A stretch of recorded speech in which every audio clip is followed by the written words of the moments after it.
hashtag 227, Apocalipse, estudando as profecias. Então eu vou ler aqui o comentário do editor do Cosmopolitan, no ano de 1909, mais de um século. Ele faz um comentário sobre o que escreveu o Mr. Harold Bose. O Mr. Harold Bose estabelece aqui o mais assombroso realismo. Nos cultos dos colégios superiores americanos, está se originando um movimento dinâmico que abala os antigos fundamentos da fé e abre um caminho para um pensamento dialético verdadeiramente revolucionário, porque não estão em íntimo contato com os grandes colégios superiores do país.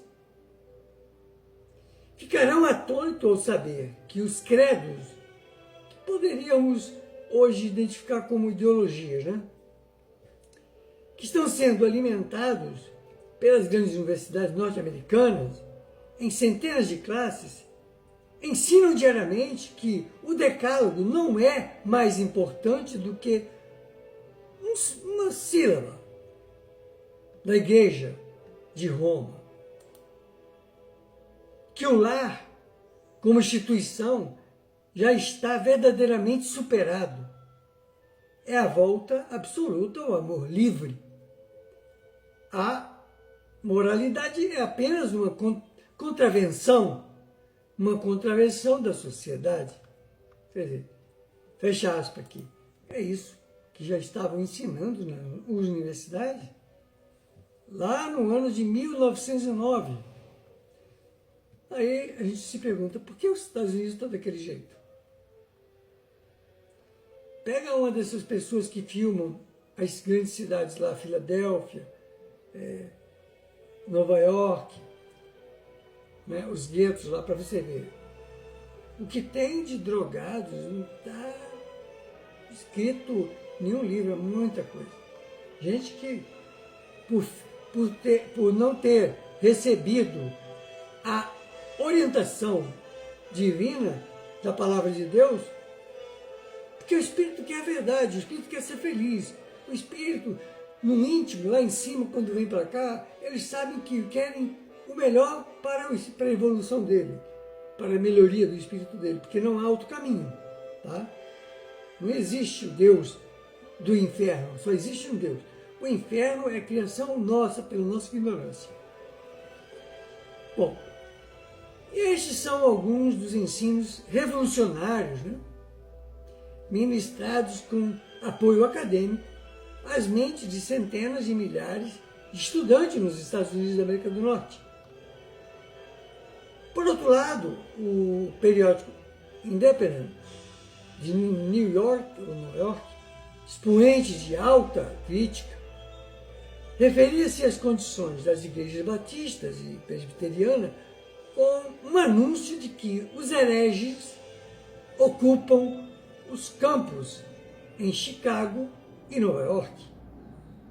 Isso se mostrou pela ação das reuniões de seus ministros destas cidades, recusando excluir do ministério professores das mais abertas heresias.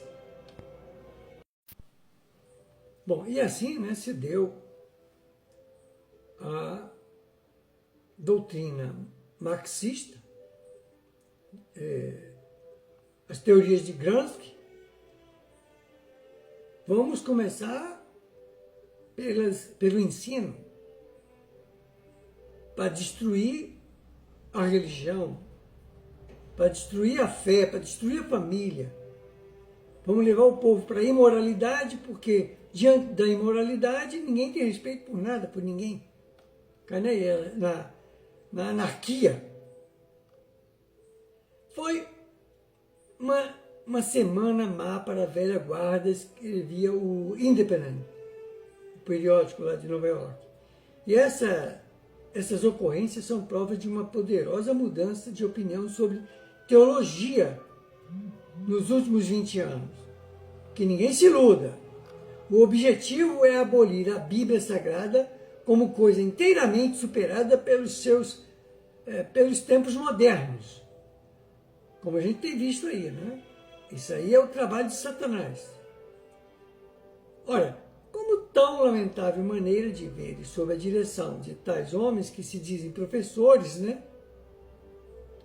Mas que são apenas de um comunismo rastaquera, que é o comunismo materialista e ateu, quando nós aceitamos o verdadeiro comunismo, o comunismo divino, o comunismo do Cristo, porque diante dele somos todos iguais perante as leis de Deus.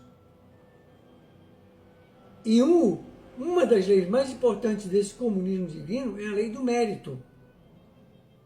Cada um recebe de acordo com o seu próprio esforço. Não é pela lei do menor esforço, como o comunismo materialista ateu. Ninguém se esforça e todo mundo tem miséria. Ninguém estuda, todo mundo só tem miséria. Ninguém trabalha e vive das migalhas daqueles que se locupletaram do poder.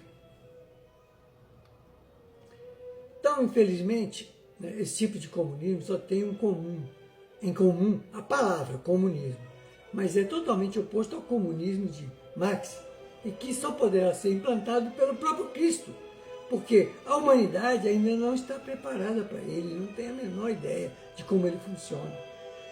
Só para ter uma ideia, um dos pilares é dar a cada um de acordo com as suas obras, com o seu esforço próprio, com o seu mérito, é a lei da meritocracia. Mas diante de tudo isto, quanto tempo ainda haverá para que Babilônia se encha de espíritos imundos, de aves imundas e abomináveis? Que tenebroso progresso já se fez nesse sentido? Se os piedosos pais e mães da geração que viveu imediatamente antes de ser dada a primeira mensagem pudessem erguer-se dos seus túmulos e compreender a condição atual do mundo religioso, ouvir os seus ensinos, presenciar as suas práticas heréticas, como ficariam atônitos com o terrível contraste entre o seu tempo e o nosso tempo. Graças a Deus eu fui educado por pais daquela geração. Tomara que muitos aí que estejam aqui acompanhando também tenham essa luz. E até que os que venham de gerações mais modernas, mas que já receberam a luz, já têm merecimento para entender isso aqui.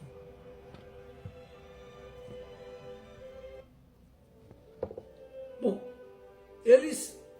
aqueles teriam de deplorar a tamanha degenerância, né, ou degenerência que está ocorrendo hoje.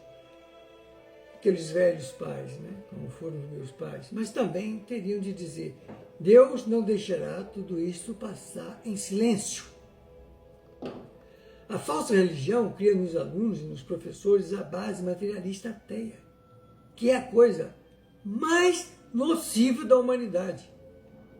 Porque quando não se respeita o Criador de tudo, do universo, da gente, não se respeita mais nada. Esse é o fruto maldito da Babilônia religiosa, a parte podre, infecciosa de todas as religiões. Neste capítulo 18, versículo 3, mostra a larga extensão de influência de Babilônia e o mal que resultou e resultará de seu procedimento, daí a justiça do seu castigo. Então vemos lá, no capítulo 18, versículo 3 do Apocalipse. Porque todas as nações têm bebido do vinho da ira da sua prostituição, e os reis da terra se prostituíram com ela, e os mercadores da terra se enriqueceram com a abundância de suas delícias. Vamos agora para a próxima.